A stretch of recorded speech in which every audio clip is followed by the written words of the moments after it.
अस्सलाम वालेकुम व्यूअर्स।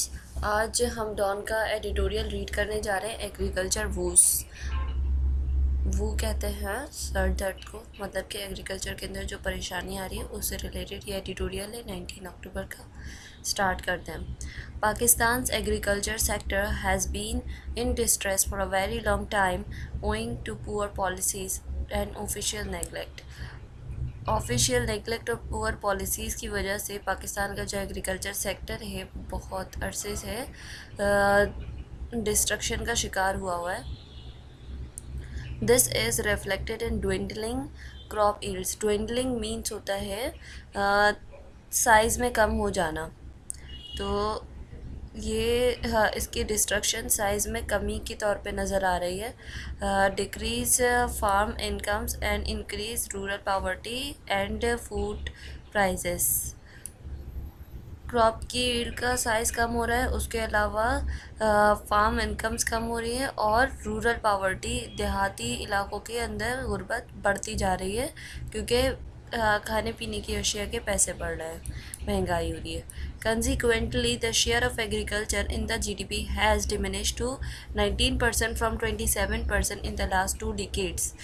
पिछली 2 दिहाइयों में जो जीडीपी के अंदर एग्रीकल्चर का शेयर है वो 27% से लेकर 19% पर आ गया है।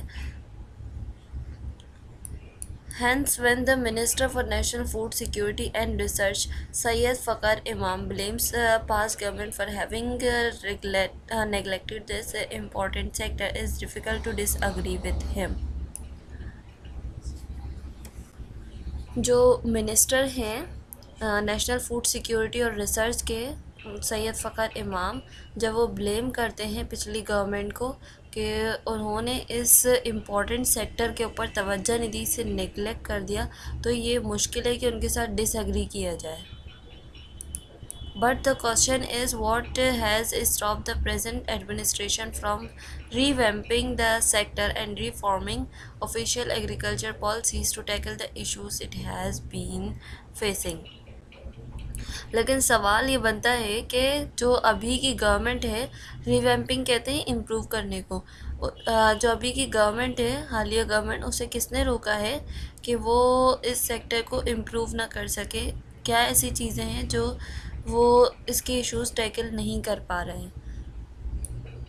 The sad fact is that the government has shown little interest thus far in working out a long-term solution to factors impeding the growth of agricultural supply chains. अफसोसनाक हकीकत ये है कि जो गवर्नमेंट है उसने अपना इंटरेस्ट बहुत कम शो किया है किसी लंबे अरसे तक चलने वाले सॉल्यूशन के लिए कि जो इसकी ग्रोथ को बढ़ा सके और एग्रीकल्चर की सप्लाई चेन को बेहतर कर सके। It has preferred the usual short-term approach of handing out untargeted subsidies that seldom reach the small holders for who work almost 90% of the arable land. इन्होंने भी यही प्रेफर किया कि कोई शॉर्ट टर्म अप्रोच को यूज़ किया जाए, छोटी मोटी जैसे पहले होती रही कि अनटारगेटेड सब्सिडीज़ प्रोवाइड की गई, टारगेट नहीं, जो कि बहुत कम ही स्मॉल होल्डर्स तक पहुंची, जो छोटे लेवल पर काम कर रहे थे उन तक पहुंची, जबकि वो 90% जो है एरेबल लैंड पर काम करते हैं। एरेबल लैंड उस ज़मीन को कहा जाता है जो जहाँ पर खेती बाड़ी की जा सके, जो ज़रखेज़ हो। And pursuing crop procurement policies that have thrown the private sector out of competition and discouraged farmers from shifting to value-added crops. Pursuing crop procurement policies, procurement मतलब होता है कोई चीज़ परचेज़ करना है, कोई चीज़ लेकर आना, अक्वायर करना। तो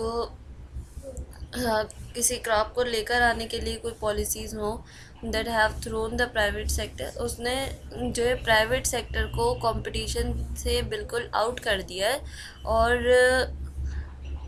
फार्मर्स को डिस्करेज कर दिया कि वो वैल्यू एडेड क्रॉप्स को ग्रो करें।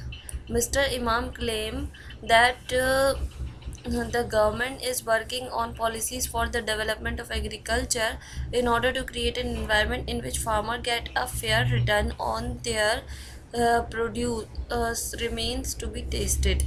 जो मिस्टर इमाम हैं, जो मिनिस्टर हैं नेशनल फूड सिक्योरिटी के, उन्होंने ये कहा है कि गवर्नमेंट जो है ऐसी पॉलिसीज़ के ऊपर वर्क कर रही है, काम कर रही है, जिनके थ्रू एग्रीकल्चर के अंदर डेवलपमेंट हो और उसके अलावा एक ऐसा माहौल बनाया जाए कि जिसके अंदर जो फार्मर है एक अच्छा रिटर्न दे और बेहतरी आ सके। तो इनका ये क्लेम एक टेस्ट के तौर पर छोड़ा हुआ है। अभी टेस्ट होना इसका कैसा है कि नहीं है। Multiple factors are to blame diminishing agriculture productivity. बहुत सारे फैक्टर्स ऐसे हैं जिनको कहा जा सकता है कि जिनकी वजह से एग्रीकल्चर सेक्टर के अंदर प्रोडक्टिविटी कम हुई है। These includes uncertain irrigation water availability. Irrigation बोलते हैं कंट्रोल्ड वाटरिंग, मतलब कि जितनी ज़रूरत है उतना पानी दिया जाए वक्तन फ़ौक्तन। तो जो फैक्टर्स हैं जिनको हम ब्लेम कर सकते हैं कि जिनकी वजह से एग्रीकल्चर प्रोडक्टिविटी कम हुई है, उसके अंदर इरिगेशन का भी एक फैक्टर आता है। अनप्रिडिक्टेबल वेदर पैटर्न्स, कुछ पता नहीं होता है कि कब बारिश होनी है कब नहीं होनी, प्रेडिक्शन सही नहीं है। Under develop cold storage facilities, जब भी हमारे यहाँ प्रोडक्शन हो जाती है तो उसको स्टोर करने का एक मसला आता है। हमारे पास जो वेयर हाउसेस हैं वो इतने अच्छे नहीं हैं कि वहाँ पर हम ऐसी फैसिलिटीज़ दे सकें कि हमारी क्रॉप्स ख़राब ना हो अगर हम स्टोर करें तो। Low investment in extension services and research. Extension मतलब कि और मज़ीद काम को बढ़ाने के लिए, एग्रीकल्चर सेक्टर को मज़ीद बढ़ाने के लिए और रिसर्च के लिए इन्वेस्टमेंट बहुत कम है। राइजिंग इनपुट कॉस्ट, जो इनपुट कॉस्ट है मतलब कि फर्टिलाइज़र हो गए, सीड्स हो गए, इनकी कॉस्ट बहुत ज़्यादा बढ़ गई है। And lack of physical and policy incentives for farmers to adopt new technology based farm practices. Physical and policy incentive, physical मतलब कि फाइनेंशियल, और कोई भी पॉलिसी इंसेंटिव जैसे कि टैक्स वगैरह में कमी कर दी जाए या फिर कोई सब्सिडीज़ दे दी जाए, इस तरीके की चीज़ों में बहुत ज़्यादा कमी है, जिसकी वजह से जो फार्मर्स हैं वो टेक्नोलॉजी बेस्ड फार्म प्रैक्टिसेस को नहीं अपना सकते। Surprisingly unlike other crop, rice yields have more than tripled in the last few years because of investment by the private sector in hybrid rice technology। Hybrid rice वो होते हैं जो कि दो अलग किस्म के राइस से मिलकर बनते हैं। तो जो प्राइवेट सेक्टर है उसने हाइब्रिड राइस टेक्नोलॉजी के अंदर इन्वेस्टमेंट की, जिसकी वजह से वो ट्रिबल्ड का वर्ड यूज़ हो रहा है, इसका मतलब होता है 3 टाइम्स। तो 3 टाइम्स से भी ज़्यादा उसने यील्ड दी है प्राइवेट सेक्टर ने, सिर्फ किस वजह से कि उसने हाइब्रिडाइज टेक्नोलॉजी के अंदर इन्वेस्टमेंट की। उस इन्वेस्टमेंट के नतीजे में रिटर्न्स बहुत बढ़ गए, resulting in additional income for rice farmer in Sindh and Punjab and increase of more than 1 billion in export revenues. Export के अंदर 1 बिलियन बढ़ गए और सिंध और पंजाब के जो फार्मर्स थे इनकी भी इनकम्स में एडिशन हुआ है, सिर्फ इस हाइब्रिड राइस टेक्नोलॉजी के अंदर इन्वेस्टमेंट करने की वजह से। This indicates that the government could revive the agriculture sector by investing in research. इससे ही पता लगता है कि गवर्नमेंट एग्रीकल्चर सेक्टर को दोबारा से ठीक कर सकता है अगर वो रिसर्च के अंदर इन्वेस्टमेंट करे। Involving the private sector in supply chain, promoting use of modern technology and helping farmers adapt to international farm practices।